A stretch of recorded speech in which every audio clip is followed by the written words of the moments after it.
Alhamdulillahirabbil alamin wassalatu wassalamu ala asyrafil anbiya'i wal mursalin wa ala alihi wa ashabihi ajma'in. Subhanaka la ilma lana illa ma 'allamtana innaka antal alimul hakim. Wa la 'udwana illa 'alal zalimin. Asyhadu an la ilaha illallah wa asyhadu anna Muhammadan 'abduhu wa rasuluh, amma ba'du. Sidang jemaah yang dimuliakan oleh Allah Subhanahu wa taala, alhamdulillah kita diberi kesempatan untuk malam ini kita meneruskan pengajian kita, masih membincangkan bab yang ke-20 pada menyatakan mengenai kelebihan istighfar. Kita berhenti pada muka surat yang ke-235, iaitu pada perenggan yang kedua. Perenggan ataupun walaupun dia berada pada bab istighfar, dia masih membicarakan mengenai keutamaan menyelesaikan segala hutang piutang. Kerana asbab daripada hutang piutang kita menyebabkan tergantungnya amal, menyebabkan tergantungnya roh kita daripada menemui Allah Subhanahu wa taala. Bahkan yang lebih dahsyat lagi, menyebabkan terhalangnya kita daripada masuk syurga Allah Subhanahu wa taala. Telah saya ceritakan pada kuliah yang lepas bagaimana kisah Ibrahim bin Adham dengan 2 biji tamar, yang mana beliau menuju ke Mekah untuk mengerjakan ibadah haji. Beliau telah makan 2 biji daripada kurma yang dijual oleh penjual tersebut, dan menyebabkan beliau mendengar malaikat berbicara mengenai amalannya tergantung, tak naik di sisi Allah Subhanahu wa taala. Dia kembali semula ke Mekah untuk menyelesaikan hutang 2 biji kurma. Lalu dia dengar kata, alangkah kesiannya Ibrahim kerana tertahan ibadahnya selama setahun dengan sebab 2 biji kurma. Kemudian kita melihat juga bagaimana Imam Shibli, beliau mengatakan bahawa beliau memiliki hutang sebanyak 1 dirham. Namun beliau tidak pasti, kan, adakah 1 dirham yang telah lewat dia bayar tadi cukup jumlah 1 dirham kalau dipulangkan balik, lalu dia telah infakkan dengan jumlah yang lebih besar daripada itu lagi sebagai timbal balik kalau tuan punya hutang tak reda dengan kelewatan beliau membayar hutang. Jadi diinfakkan beribu-ribu dirham kalau tuan punya hutang, esok hari akhirat tuntut, dia telah standby dengan ribuan dirham untuk disediakan kepada orang yang menuntut hutang.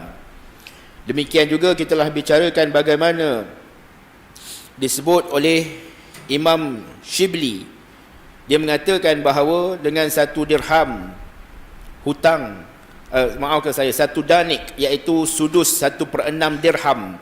1/6 dirham, kalau kata 1 dirham 1 ringgit, 1/6 dirham 60 sen, maka akan diambil 700 daripada solat. Telah kita sebutkan 700 ini lebih kurang setengah tahun solat 5 waktu kita ditarik akibat daripada kita tidak membayar hutang.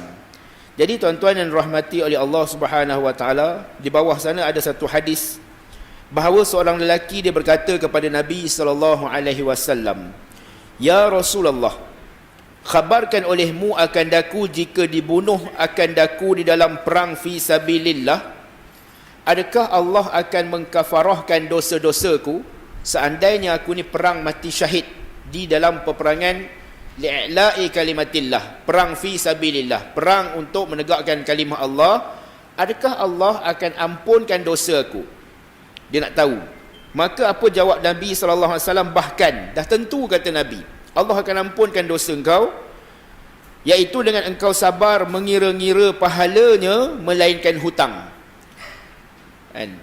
Walaupun mati syahid, Allah boleh ampun segala dosa-dosa. Bahkan boleh dimasukkan orang yang mati syahid ni ke tempatnya di dalam syurga, kecuali ada satu yang menghalang satu orang itu masuk syurga, walaupun ibarat kita kata selangkah kaki dah kat syurga dah, mati syahid. Disebabkan oleh hutang, walaupun mati syahid tidak akan diampunkan oleh Allah Subhanahu wa taala, sehinggalah yang dihisab akan hal yang berkaitan dengan hutang tersebut. Tuan-tuan rahmati oleh Allah, kan, ada satu kisah diceritakan oleh guru kami. Ini bukan hal berkaitan dengan hutang, hal berkaitan dengan satu orang yang telah meninggal dunia. Dia meninggal dunia dalam keadaan dia ada seorang ibu, dia ada seorang mak yang masih hidup, namun pahala ibu ni tadi tak sampai dekat anak ni tadi. Kan orang lain semua duk kutip pahala. Kan ni dapat pahala ayah dia, ni dapat pahala daripada mak dia, dapat pahala daripada isteri dia, dapat pahala daripada anak dia, dapat pahala daripada kebaikan-kebaikan yang dia buat. Tapi satu orang muda ni tadi, bila mana dia meninggal, dia tidak memiliki pahala daripada seorang ibu.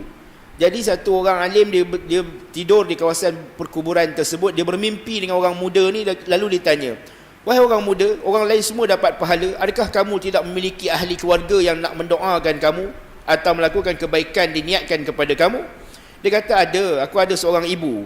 Kan, boleh tak kalau engkau tolong pergi jumpa dengan mak aku, minta mak aku sedekahkan kan barang sedikit daripada tinggalan hartanya untuk diniatkan kepadaku. Macam mana aku nak yakinkan kat mak engkau yang aku ni mimpi jumpa engkau? Nanti mak engkau tak percaya. Dia kata, kau jumpa dengan mak aku, kau bagi tahu dengan dia, anaknya minta maknya tu infakkan duit, buktinya ialah hanya aku sahaja yang tahu rahsia ibu aku. Rahsianya ibu aku ni ada memiliki lebih kurang 200 dirham kan dalam uncangnya, disimpankan dalam poket sebelah kanan poket ibuku dan tidak pernah diusik walaupun 1 dirham, hasil peninggalan arwah bapa aku dulu. Dia kata, kau jumpa dengan dia, kau mintalah ibu aku ni infakkan sedikit kan, moga-moga jadilah pahala untuk aku selesa di barzakh ini. Jadi orang alim ni pun pergilah cari mak dia, cari, dia kata, makcik kan, saya telah berjumpa dengan anak makcik kan. Mak dia terkejutlah, anak aku dah meninggal, mana kau jumpa dia? Saya bermimpi jumpa dengan anak makcik, mana kau tahu itu anak aku? Dia pun bagi tahu, anak ni bagi tahu makcik ni ada duit 200 dirham yang disimpan dalam uncang peninggalan arwah suami makcik. Dan makcik tak pernah gunakan walaupun 1 dirham daripada uncang tersebut. Terkejut makcik ni tadi. Dia kata, ya betul, memang tak ada siapa yang tahu mengenai duit tersebut melainkan anak aku, dia kata. Dan bila mak dia dengar hal yang demikian, mak dia infakkan, maka sampailah pahala tersebut ke anak dia dan selesalah anaknya itu berada di barzakh. Maka tuan-tuan dan rahmati oleh Allah Subhanahu wa taala, orang yang berhutang kan dihisap dengan kebaikan-kebaikan dia kecuali dosa berkaitan dengan hutang tersebut. Sehinggalah orang yang kita hutang tadi ditemukan di akhirat kelak untuk diselesaikan. Kalau orang tu pemurah, orang tu banyak amal, dia tak kisah pun dengan setakat hutang 1 dirham, 1 ringgit, 2 ringgit kita, alhamdulillah mungkin kita boleh lepas. Tetapi kalau orang tu dia pun kurang-kurang juga pahala dia, dia kata, ya Allah, inilah masanya kan, dengan hutang 1 dirham tu mana tahu aku boleh lonjakkan tempat aku daripada neraka masuk ke syurga, tentu aku nak pahala daripada dia. Kalau kata Imam Kushairi tadi 700 amalan salat, habis setengah tahun kita boleh salat, tuan-tuan, diambil dengan 1 dirham daripada dosa tersebut. Jangan buat main-main, tuan-tuan, dengan hutang piutang. Sebab tu kalau kita lihat, tuan-tuan, yang saya mungkin sebut pada kuliah yang lepas, kalau orang nak pergi haji, orang nak pergi umrah, boleh pula dia pergi jumpa kan, jumpa kaum keluarga dia, dia jumpa mak dia jumpa adik-beradik dia jumpa kawan-kawan dia type message lagi, dia post di Facebook, dia post di WhatsApp dan sebagainya, saya dan isteri sekian bin sekian, pulan bin pulan akan mengerjakan ibadah haji pada tahun ni. Jadi kami berdua mohon maaf salah silap dan doakan kami moga-moga memperolehi haji yang mabrur. Ramai orang buat macam tu, tuan-tuan. Sebab apa? Nak pergi cari redha Allah Subhanahu wa taala. Kita ni sentiasa sepatutnya dalam keadaan nak cari redha Allah. Hari-hari yang kita buat semua nak cari redha Allah. Kan hari-hari kita kerjakan ibadah, penat-penat, tuan-tuan, kita kerjakan ibadah. Ada orang tak ada rehat, dalam masa yang tak ada rehat tu pun dia buat juga ibadah, nak cari apa? Cari redha Allah. Maka nak cari redha Allah, mesti ada benda yang kita kena selesaikan antara hubungan kita dengan makhluk. Kan, dengan Allah ada benda yang selesai, tuan-tuan, tak ada masalah. Dosa kita dengan Allah besar macam mana pun Allah boleh ampunkan. Tetapi dosa kita dengan makhluk takkan terampun, melainkan kena selesaikan dengan makhluk. Sebab tu antara ulama bagi tahu syarat taubat yang kelima adalah kalau dosa itu berkaitan dengan makhluk, selesaikan dengan makhluk. Sebab tu kehidupan kita ada 2 hablun minallah wa hablun minan nas. Hablun minallah senang. Kan, tinggal semayang, kita usaha untuk qada. Kalau tak habis qada, kita taubat pada Allah, moga-moga dengan limpah rahmat kasih Allah, Allah boleh ampunkan. Ada baki solat yang tak selesai. Kan, kita tinggal puasa, kita usaha untuk qada, tak habis pun Allah boleh ampunkan dengan rahmat Allah. Tetapi makhluk ni, tuan-tuan, sifat dia tidak sama seperti sifat Allah yang maha kaya, yang maha pengampun, yang maha pemurah. Tambahan pula, kalau Ceritanya esok cerita akhirat. Semua orang nak cari kebaikan untuk diri masing-masing. Semua nak lonjakkan diri masing-masing, janji aku masuk syurga. Sebab siapa yang nak mengalah? Kalau kat dunia ni tuan-tuan, ada orang dia boleh mengalah. Seorang ayah dia boleh mengalah keinginan dia demi nak anak dia berjaya. Satu orang ayah ada impian nak pakai kereta sekian-sekian. Tapi anak kata, abah nak sambung belajar ke Australia.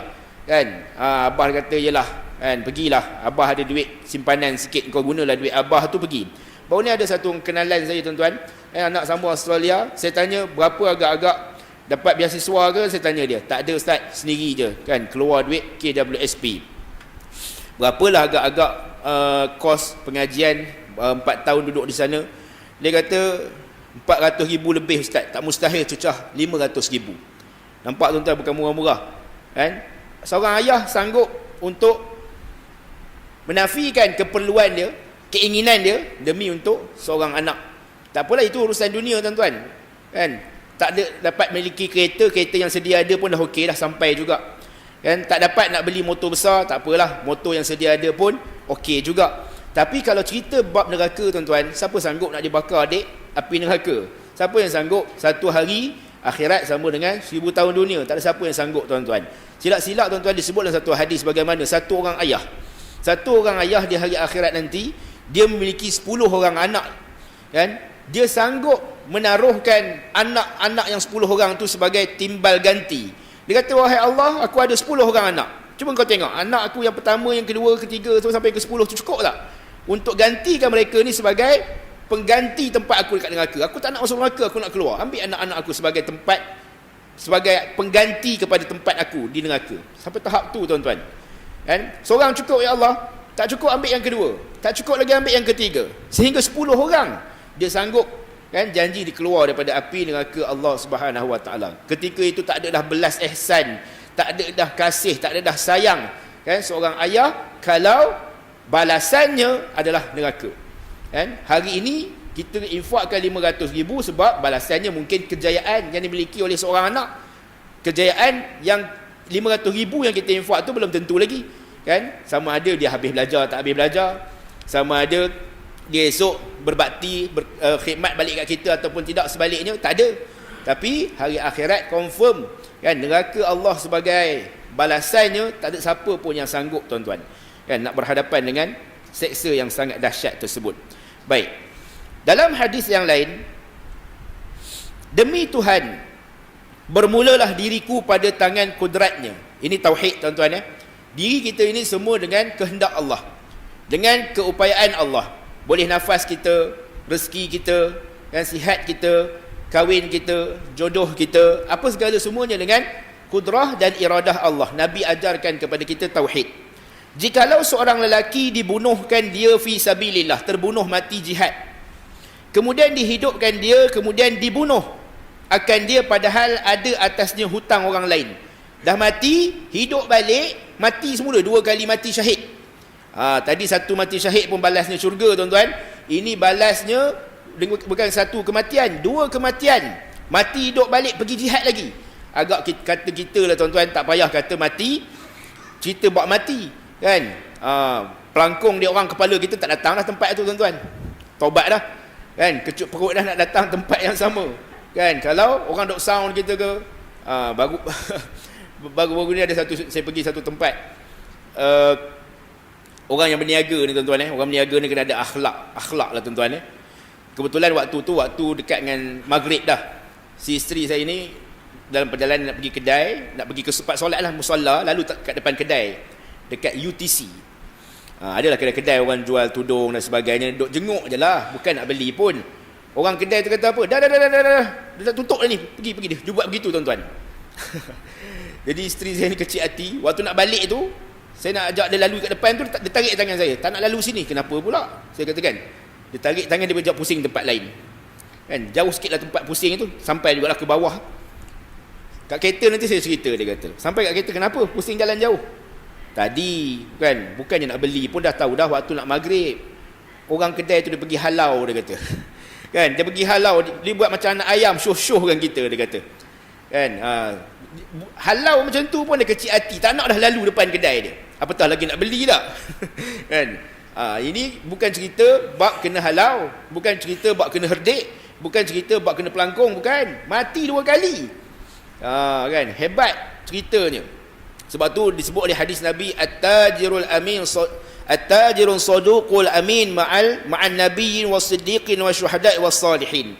Peniaga yang jujur lagi amanah, kan? Makna yang baik, saduq. Saduq ni baik, benar urusan perniagaan dia, tinggi darjat dia. Ma'an nabiyyin, bersama dengan golongan para nabi, was-siddiqin, orang yang benar, wasyuhada'i was-salihin, kat syurga. Kalau niaga duk tak payah kata bab amanah lah, kan, menyakitkan hati orang pun, ini problem juga tuan-tuan. Al-muslimu man salimal muslimu min lisanihi wa yadihi. Kalau kita orang meniaga tuan-tuan, kan, pastikan kita bukan setakat mencari keuntungan, bersilaturahim, bermanis muka, kan, berbaik sangka dengan orang yang nak beli dan orang yang lalu dekat dengan kedai kita. Ini pelajaran yang boleh kita ambil lah tuan-tuan. Baik, dia ni tadi 2 kali mati syahid. Dah mati, hidup balik, pergi lagi jihad. Tahu pahala jihad tu besar tuan-tuan. Sebab tu disebut, kami ingat zaman belajar dulu, Maulana kami bacakan satu hadis, siapa yang tidak ada niat nak mati syahid dalam diri dia, salah satu daripada cabang nifak. Siapa yang tidak ada niat, bukan suruh pergi join ISIS, bukan, kan, bukan suruh jadi pengganas, bukan, kan, kena ada niat. Ya Allah, seandainya berlakulah jihad, takdirnya ya Allah, akulah orang yang akan pertahankan Islam, akulah orang yang akan pertahankan maruah, mempertahankan agama, mempertahankan, kan, kedaulatan. Kena ada niat begitu. Kalau kata aku kalau perang aku lari, aku ada rumah kat UK kan, tak jadi tuan-tuan. Ini salah satu daripada cabang nifak. Kena ada niat bagi setiap orang. Baik, apa saya nak cerita tadi?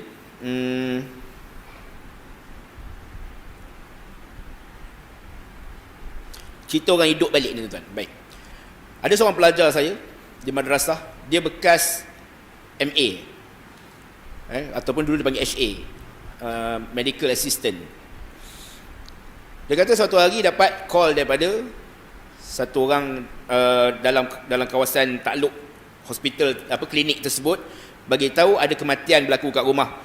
Jadi minta pihak klinik datang untuk mengesahkan kematian dan keluarkan surat supaya boleh buat report polis, supaya boleh dapatkan permit pengkebumian. Jadi datanglah student saya ni, kan, Pak Haji ni tadi datang dengan seorang doktor, Dr. Singh.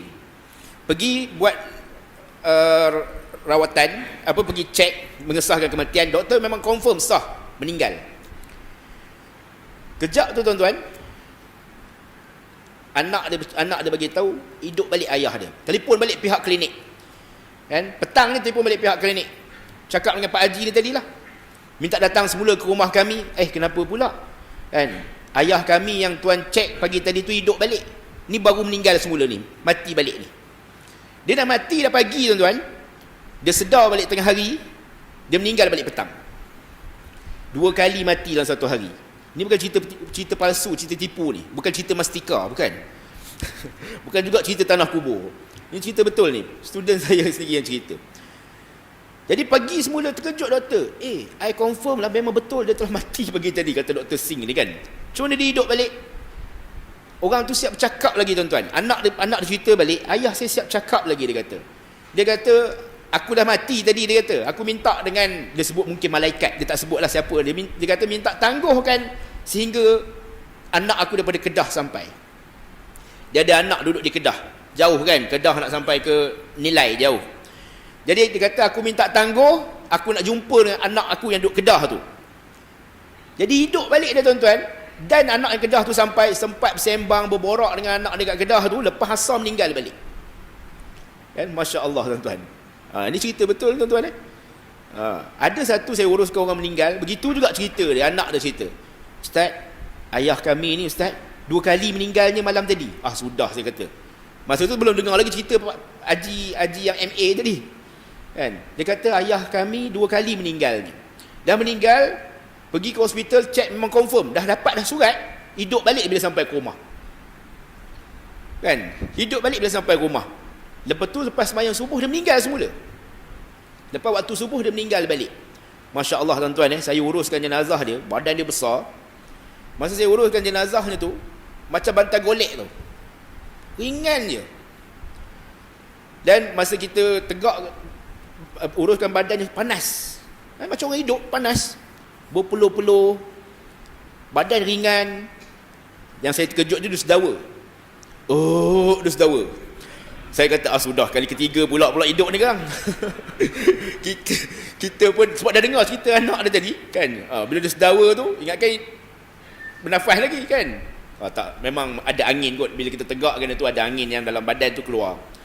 Jadi sangat senang proses menguruskan jenazah ni tadi. Saya pun tanya anak, lepas dah siap urusan semua, saya tanya anak. Kata nak tanyalah kan, saya pun tak pernah jumpa jenazah yang macam ni saya urus, kata kan. Apa amalan ayah ni? Anak dia kata, ayah saya ni ahli masjid, dia kata. Ahli masjid. Pergi mana pun dia cari masjid. Daripada rumah anak dia tu, dinilai tu ke masjid kami, kan, jauh juga. Waktu subuh anak dia bawa lah pergi semayang. Waktu anak dia pergi kerja, malam kan anak dia bawa juga. Zuhur dengan asar, dia datang semayang, pukul 12.30 tu dia berjalan kaki daripada rumah dia pergi ke masjid. Jauh tuan-tuan. Kan, pakcik ni tadi, dengan jelah badan besar, semangat dia pergi daripada rumah anak dia pergi ke masjid. Dia duduk sampai asar. Kan? Lepas asar dia balik. Kadang-kadang dia stay sampai anak dia ambil dia waktu malam. Jiwanya, dirinya dengan masjid, Allah Jalla jadikan begitu hebat kematian dia. Kan, kita cemburu tengok bagaimana satu orang yang besar macam batang golek, tuan-tuan. Kan, batang golek. Kami saling pandang lah. Tak bercakap pun, kami saling pandang antara 2-3 orang yang menguruskan jenazah tu. Dia pandang saya pandang dia kan. Ini kehebatan tuan-tuan, orang-orang yang melakukan amal soleh. Jadi cerita hadis ni tadi, dah meninggal dah, hidup balik, pergi balik jihad, meninggal lagi fi sabilillah 2 kali. Gambarannya, ini bukan cerita betul. Ini Nabi bagi gambaran, sampai 2 kali syahid. Kemudian dia dibunuh padahal atasnya ada hutang. 2 kali syahid ni, mana kalau kata pahalanya double, tapi masalahnya ada hutang. Tidak masuklah ia ke dalam syurga sekalipun dapat peluang 2 kali mati syahid. Mustahil lah. Benda tak mustahil tuan-tuan. Tapi nak katanya, walaupun 2 kali pahalanya itu mati syahid, tapi disebabkan hutang sangkut dia nak masuk syurga Allah. Cerita bab orang mati hidup balik ni tak mustahil berlaku tuan-tuan. 2 cerita yang saya dengar dengan sendiri. Satu daripada anak yang saya uruskan jenazah dia, satu daripada student saya, seorang bekas MA. Ini cerita benar tuan-tuan. Adapun orang yang berhutang pada yang sebenarnya dan mati ia padahal papa ia daripada membayarnya, bahawa Allah menunaikan daripadanya dengan kurniaannya, kerana barang diriwayatkan daripada Sayyidina Abu Bakar daripada Nabi SAW. Satu orang yang hidup sampai miskin bayar hutang. Sebab tu Nabi sebut dalam satu hadis, bayarlah hutang walaupun akhirnya kamu menjadi miskin. Utama tuan-tuan bayar hutang. Ada orang kadang-kadang bukan main, duit banyak, kaya-raya, tapi hutang orang tak bayar. Kan? Ada orang berkira nak bayar hutang. Tengok-tengok sekarang keluar kereta baru. Sekarang dengar bercuti sampai ke Turki, ke mana pergi bercuti, hutang orang tak bayar. Kan, kena hati-hati tuan-tuan. Kan? Sebab Nabi SAW bersabda, Allah menyeru akan orang-orang yang berhutang di hari kiamat. Allah Ta'ala panggil, wahai orang-orang yang berhutang. Maka Allah berfirman, wahai anak Adam, pada apa engkau membuang-buang akan segala hak manusia, dan pada apa engkau menghilangkan hak mereka itu? Kenapa engkau buang hak manusia? Maknanya engkau mengabaikan hak mereka. Engkau dah pinjam duit orang, pulanglah balik. Kenapa engkau cuai, engkau leka, kan? Engkau tidak membayar hutang. Allah SWT tanya kepada orang yang berhutang. Maka berkata ia, orang yang berhutang jawab, wahai Tuhanku, tiada aku membinasakan tetapi memfanakkan akan ia tatkala terbakar di api neraka. Bukan aku cuai ya Allah, tapi lalainya aku hingga aku sedar masa bila dah kena bakar dengan api neraka baru tersedar. Allahu Akbar. Soleh-soleh ni, semayang tak tinggal, kan? Puasa tak tinggal, tapi hutang orang tak bayar. Sedar-sedarnya masa bila kena api pada tubuhnya di neraka baru sedar. Ada hutang orang yang aku tak bayar. Ni zalim. Saya dah sebut dah lama dulu tuan-tuan. Zalim, az-zulmu zulumatu yaumul qiyamah. Kezaliman, kegelapan pada hari kiamat. Sekalipun orang yang kita hutang tu orang bukan Islam, tetap nak kena bayar. Bukan orang Islam je, dia bukan Islam, tak apa, dia masuk neraka esok. Tak. Kan urusan neraka tu sebab kufur dia. Urusan hutang kita urusan dunia. Kan pinjam duit orang, Seng ke, Meng ke, Liao ke, tak kira lah apa pun, kita pinjam kat dia duit, kena pulang balik. Sehingga kan disebut doa satu orang yang dizalimi tidak ditolak oleh Allah sekalipun kafir yang fajir. Kafir yang fajir ni siapa? Kafir yang jahat. Dia jahat, dia pukul orang, dia belasah orang, dia halung dan sebagainya, gasak dia lah. Kan? Bila kita zalimi dia, dia minta cara dia lah. Biar ini orang susah nanti. Biar ini orang kan kena musibah. Dia doa dengan cara dia. Allah tidak akan tolak doa dia, tuan-tuan.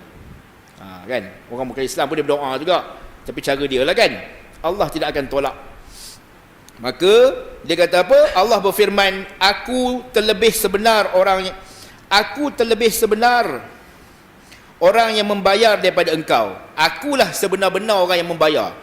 Ni baru nak tahu cerita bab bayar tak bayar, akulah yang akan bayar. Engkau tak bayar hutang dulu kan, ni aku nak bayar balik, kata Allah. Kan, kau dulu kau kata kau cuai, kau leka, kau fana, kan, hari ni aku bayar cash apa yang kau cuaikan hidup atas dunia. Sebab tu kadang-kadang kita kena muhasabah, tuan-tuan, muhasabah balik tengok apa dengan siapa aku dah buat salah, apa lagi hutang aku. Sebab tu bagus juga kadang-kadang amalan sering membagi tahu hutang.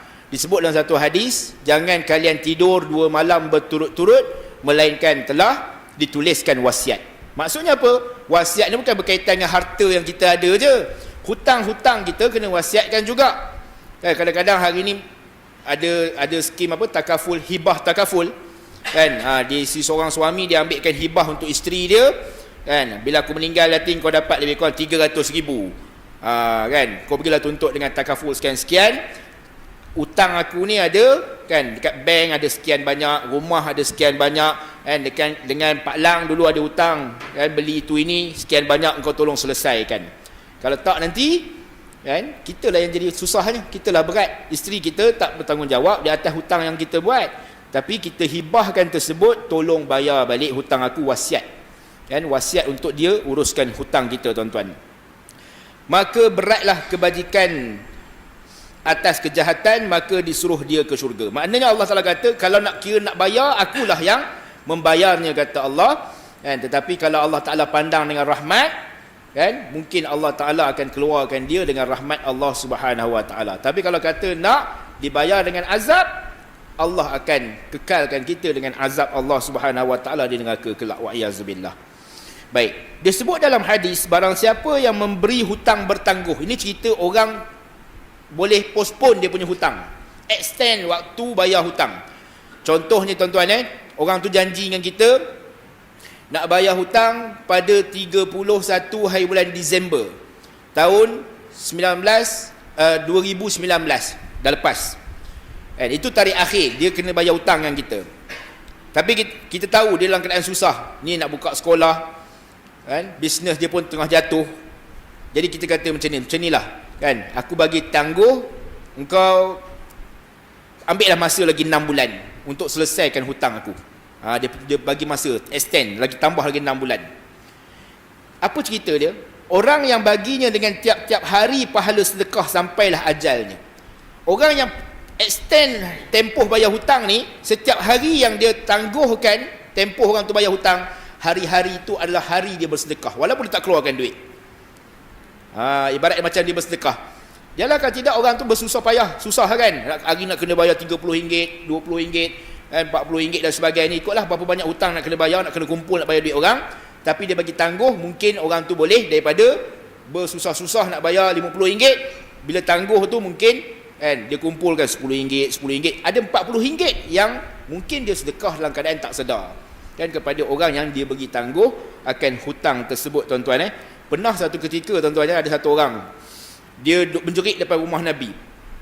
Wallahi aku takkan halalkan hutang tersebut. Wallahi aku takkan halalkan hutang tersebut.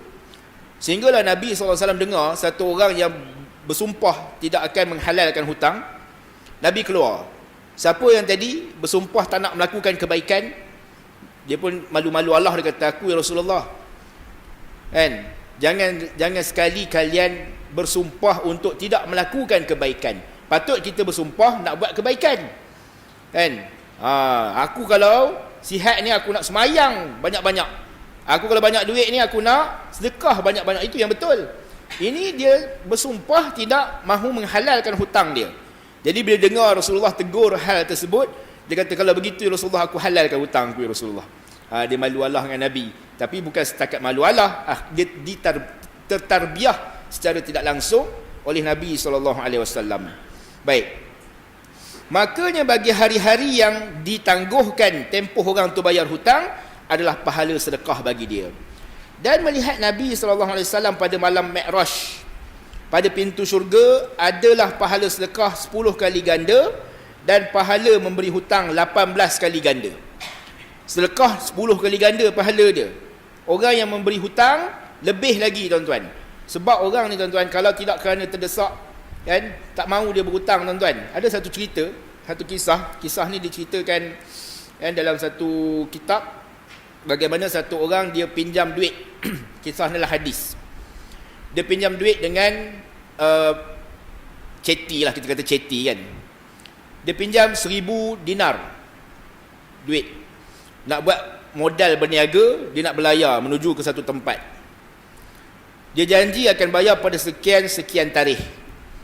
Orang yang bagi duit hutang ni tadi, ceti ni kata, siapa saksi kau? Dia kata Allah sebagai saksi. Kan? Apa penjamin? Siapa nak jadi penjamin kau? Allah sebagai penjamin. Agak-agak kita hari ni kalau orang nak pinjam duit kat kita boleh jawab macam tu tuan-tuan. Allah jadi penjamin sudahlah kan.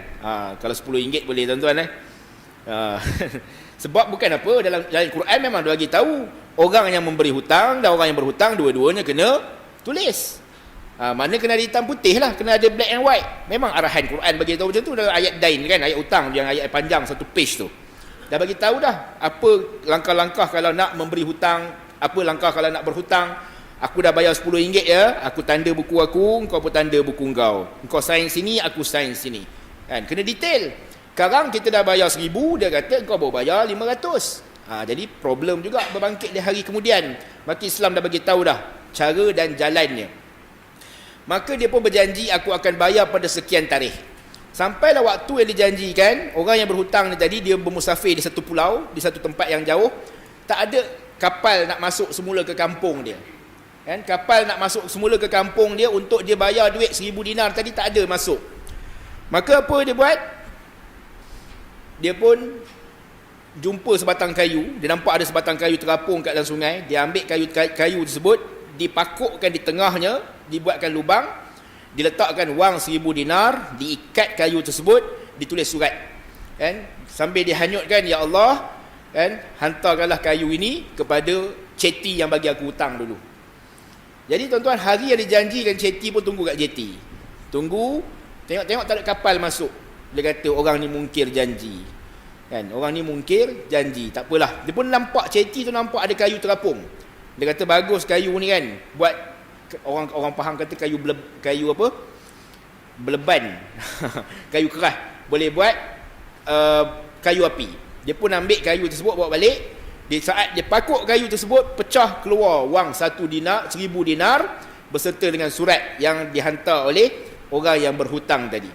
Dia kata, tuan maaf, tak ada kapal masuk ke kampung, saya hanyutkan wang 1000 dinar ini, saya harap dia sampai kepada tuan. Dia tak tahu ni sampai tak sampai kan. Batang kayu entah hanyut ke pulau ke, tenggelam ke, dapat ke orang lain tak tahu. Tapi nampak tuan-tuan, dia serah urusan daripada Allah sampai dekat ceti tadi. Dan bila satu tarikh kapal masuk, dia pun balik bawa lagi 1000 dinar.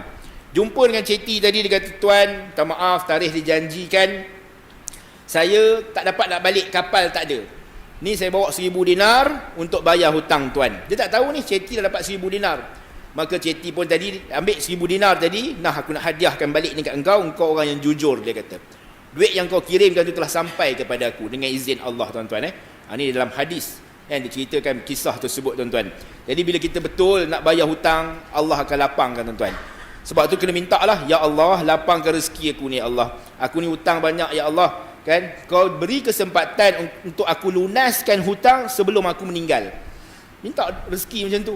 Kan? Ada orang memang susah lah, memang susah. Tapi usahalah untuk bayar hutang. Dan nego lah dengan orang yang beri hutang tu. Kalau dengan pihak bank, kita ada kat Malaysia ni apa kita panggil? AKPK. Kan? Ada orang dia mungkin banyak hutang, dia tak mampu nak bayar, beban bagi dia. Boleh discuss dengan AKPK, minta macam mana nak selaraskan balik.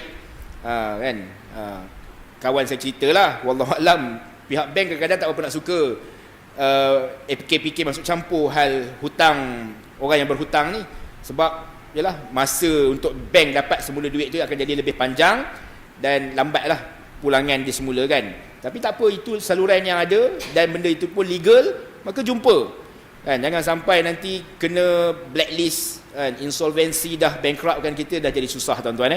Ada 2-3 orang kawan saya, kes jamin orang belajar, kes beli rumah akhirnya kena buang kerja, tak mampu nak bayar semula, sampai terlibat nama dia naik ke insolvency, akhirnya diisytiharkan muflis, dah jadi susah tuan-tuan. Anak nak buat pinjaman, nak belajar payah, nak kerja pun payah.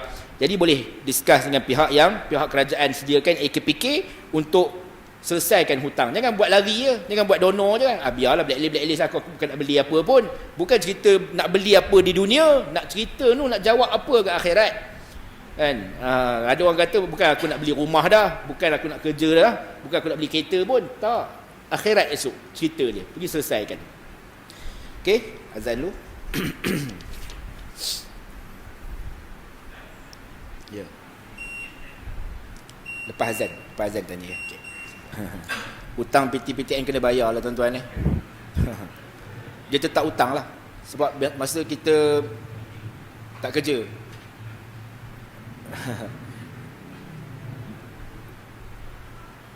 Kalau dia bagi tempoh kan, dia bagi tempoh kan, berapa lama masa nak kena bayar, jangan lari langsung. Dia ada had minimum dia, kalau tak silap saya. Kan? Kalau satu orang berhutang pergi jumpa dengan PTPTN, dia akan kirakan kita berapa kadar paling minimum kita kena bayar. Kalau contoh sebulan kita kena bayar RM300 contohnya. Jumpa dengan PTPTN, saya boleh cerita sebab isteri saya dulu pinjam PTPTN. Jadi pergi tanya dengan pihak PTPTN berapa kadar paling minimum saya boleh bayar sebulan. Dia kira RM50 boleh, dia tanya. InsyaAllah RM50, bayar RM50. Kan? Tapi RM50 tu hutang kita tak bergerak apa sebenarnya. Dia kira ujrah. Kan? Dia sekarang dah tak ada dividen. Ujrah, apa kita panggil? Upah. Kan? Upah dia mengurus dan sebagainya. Luaklah mungkin RM5 ke RM10 daripada hutang kita. Mana kena bayar walaupun kadar minimum. Sebab bila kita setuju nak terima duit PTPTN tu, kita tanda tangan kontrak. Pada perjanjian kontrak itu dia bagi tahu mengenai apa? Duit ni esok kena bayar pada sekian-sekian tempat, pada sekian-sekian masanya, dengan jumlah sekian-sekian. Kita setuju. Jadi bila setuju tu maknanya dah akad kat situ. Kan? Bila akad kita kata nak bayar, kena selesaikan tuan-tuan. Saya tidak bicara hal ni dari sudut politik ya. Politik itu pandai ahli politik lah cerita buat PTPTN. Saya jawab dari sudut hukum saja. Hutang is hutang lah. So kena bayar. Kalau tak kerja, pergi jumpa. Tanya dia berapa kadar paling minimum saya boleh bayar. Kan? Pihak PTPTN kata RM50. RM50 lah. Kalau tak kerja juga tak ada RM50. Mak boleh tak tolong advance mak RM50. Sementara saya nak dapat kerja ni mak. Kan? Mungkin 3 bulan, mungkin 6 bulan. Tapi kena usahalah. Ini main PUBG kat rumah. Kan? Kerja tak nak cari, tak jadi. Graduate tapi tak nak kerja. Itu masalahnya, dia tidak bertanggungjawab tuan-tuan. Orang yang bertanggungjawab dengan hutang, Nabi kata apa? Bayar hutang walaupun terpaksa jadi fakir, jadi susah, jadi miskin. Kalau katalah suatu hari nanti, tak kira mana-mana kerajaan yang kata kerajaan telah menarik balik pinjaman itu sebagai hutang dan peminjam-peminjam tak perlu bayar, itu tak ada masalah. Itu rezeki lah. Siapa yang dah bayar tak boleh tak boleh minta balik. Kan? Tak boleh nak minta balik. Itu rezeki. Tapi selagi mana tidak ada keluar mana-mana arahan, itu tetap tanggungjawab kita tuan-tuan. Kita sebagai ibu dan ayah pula kena bagi tahu ke anak. Kau belajar ni ada hutang kan? Gila usaha kan nak bayar macam mana. Kadang-kadang kita, tak maaf saya sebut kan, generasi kita ni nak kerja ikut bidang dia. Sebelum dapat kerja mengikut bidang tu, tak nak usaha untuk buat macam-macam kerja. Macam-macam hari ni tuan-tuan, ikhtiar hidup dia. Boleh bawa Grab kan, boleh jadi rider food panda ke Grab food ke, ikutlah apa-apa benda kan. dah RM50. Takkan dapat RM50 kau bawa Grab. Ada satu orang budak baru ni saya ambil Grab. Muka tu muda lagi. Saya kata, bawa habis belajar ke dik? Ya bang, bawa habis diploma. Tengah nak sambung lah ni. Kan ni SPM keluar ni, dia pun mohon dah untuk kemasukan bulan 9 nanti. Sementara tu bawa Grab lah bang. Saya tanya dia, berapa boleh dapat sehari lebih kurang kalau rajin bang 200 boleh. 200 kalau dia buat 20 hari sebulan kerjanya, dapat berapa tuan-tuan? 4,000. Boleh bayar RM50 sebulan, 4,000. Kan? Bukan setakat RM50 kan, 400 pun boleh bayar kalau bujang lagi kan. Tapi usahalah, usaha. Wallahualam isu PTPTN tu bayarlah. Mak ayah pula jangan duk hasut anak jangan bayar. Kan? Ingatkan dia engkau ada hutang, kan? Pergi kerja cari duit, kan? Bayar hutang. Tak tanggung dah mak nak menanggung hutang kau. Mak pun rumah tak habis bayar lagi kereta tu lagi 2 tahun lagi nak bayar hutang kau pula. Kalau mak gaji sampai 20,000 tak apalah kan. Tak ada lah pinjam PTPTN. Ini mak pun kan gali lubang tutup lubang juga kan. Maka suruh anak usaha untuk bayar. Wallahualam tuan-tuan pasal hapus tak hapus itu cerita orang politik gasak dia lah. Kan kita yang meminjam tetap kena bayar hutang. Baik, ubatnya adalah ubat dosa ialah istighfar disebut di sini. Baik, sabda Nabi SAW, likulli da'in dawa'un wa dawa'udz dzunubil istighfar. Bagi tiap-tiap penyakit tu ada ubat. Ubat bagi dosa itu ialah istighfar. Sakit kan kita makan vitamin. Sakit makan Panadol. Sakit perut makan Cakol. Kan tu ubat arang tu. Sesama kita pun makanlah ubat yang berkaitan. Jadi sakit ada ubat dia. Ubat bagi dosa istighfar. Astaghfirullah, astaghfirullah, astaghfirullah. Kan? Ada orang kata apa? Saya ni hari-hari istighfar, tak rasa lebih baik pun. Baik kita tuan-tuan dengan istighfar tu bukan datang serta-merta. Allah tak izinkan dengan 100 kali istighfar kau nak terus jadi baik. Mungkin Allah kumpulkan istighfar kita hari-hari kita buat, tunggu satu jumlah, sampai satu jumlah by the end nanti mungkin 70,000 kita istighfar, masa tu baru tergerak hati nak tinggalkan dosa. Tergerak hati nak jadi orang lebih baik. Yang penting kita buat. Sebab tu tuan-tuan, ada satu ulama kata apa, engkau jahat macam mana pun, solat jangan tinggal. Dengan solat itulah suatu hari nanti kejahatan itu akan engkau tinggalkan. Kalau engkau jahat, engkau tinggalkan semayang, jahat tu tak akan meninggalkan engkau. Sebab engkau pun akan jadi 2 kali jahat. Pertama, jahat dengan dosa yang kau buat, engkau minum arak. Yang kedua, jahat dengan sebab tinggal semayang. 2 dosa kan, nak jadi baik lambat sikit lah. Patut mungkin tempoh kita ambil 5 tahun, dia pergi ke 10 tahun. Patut masa kita ambil 10 tahun, dia pergi 20 tahun. Kalau hidup 20 tahun, tak sempat 20 tahun mati. Mati dalam keadaan tak sempat jadi baik. Mati dalam keadaan tak sempat nak berubah. Maka tuan-tuan rahmati oleh Allah, istighfar. Buat salah istighfar. Ada orang kata seolah-olah mempermainkan istighfar. Tak apa. Kan? Bukanlah tak apa maksudnya, istighfar atas istighfar. Dan istighfar orang tadi bangun tengah malam sembahyang taubat 2 rakaat. Nangis-nangis sembahyang. Siang pergi tikam nombor lagi. Baru ni kami bincang dalam grup kawan-kawan lah kan, ustaz-ustaz ni.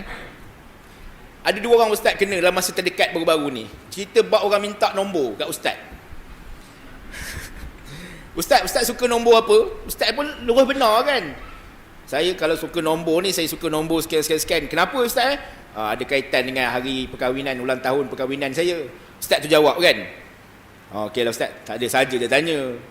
Kan? Lepas tu lama tu kata, kenapa dia minta nombor kat aku? Selidik-selidik dia memang kaki Toto. Ustaz seorang lagi cerita gitu juga. Ustaz, nombor pelik kereta ustaz apa ustaz? Kan? Dia pun sebut lah. Saja dia tanya ustaz. Rupanya dia juga kaki nombor. Lagi satu jenis orang accident ni kan, ada kaki-kaki nombor ni dia suka. Ni ngam ni nombor ni kan. 3, 4, 5, 6 contoh. Jangan salin kan. Memang ada orang jenis gitu tuan-tuan. Malam taubat nangis-nangis. Siang tengok lalu depan kedai Toto, cabutan apa dia panggil, lucky draw 1 juta, ketua kepala tuan-tuan. Kan? Saya pernah lalu satu kedai Toto di masa tu saya nak balik ke Pahang, lalu di Kuala Pilah. Dia punya cabutan lucky draw dia bukan sikit-sikit tuan-tuan. 6 juta. Saya tengok betul-betul. Betul ke 6 juta? 2 kali, 3 kali saya tengok. Ya sungguh 6 juta. Tengok dia punya kosong kira. 1, 2, 3, 4, 5, 6. Lucky draw dia 6 juta tuan-tuan. Patutlah orang ketagih. Dapat sekali cukup dah. Kan? Taubat atas taubat. Taubat atas istighfar. Malam dah istighfar kan. Tu siang buat balik. Memang Nabi bagi tahulah kita ni umat ni memang macam itulah. Kan? Malam-malam buat taat, siang dosa balik. Siang-siang buat taat, malam dosa balik. Tapi jangan berhenti daripada istighfar. Kan, aku ni bila nak jadi baik, bila cakap jahat kita tampar mulut kita. Jahat mulut ni. Tapi kau cakap lagi benda jahat kan? Tak apa. Selangi susuli dengan istighfar. Mungkin bila satu tempoh dah cukup dah, ibarat macam orang menabung tuan-tuan ya, dia tabung haji. Saya contohkan. Dia kumpul duit kan, sebulan RM10, sebulan RM10, sebulan RM10 kan. Orang kaya sekali masuk je dah boleh pergi haji. Orang yang susah tuan-tuan, sikit demi sikit. Ada seorang makcik beberapa tahun lepas, saya terbaca di surat khabar kan, dia dapat panggilan haji, kerjanya jual sayur kan. Dia kata alhamdulillah akhirnya dapat juga hasil saya jual sayur, nak pergi haji. Setelah berapa puluh tahun mengumpul duit sayur kan, jual dapat RM5, RM10, kumpul masuk dapat pergi haji tuan-tuan Jadi bila sampai satu tempoh, nama pun dah naik, duit tabung haji pun dah penuh, tabung haji telefon, makcik nak bagi tahu nama makcik naik tahun ni nak pergi haji, makcik nak pergi tak?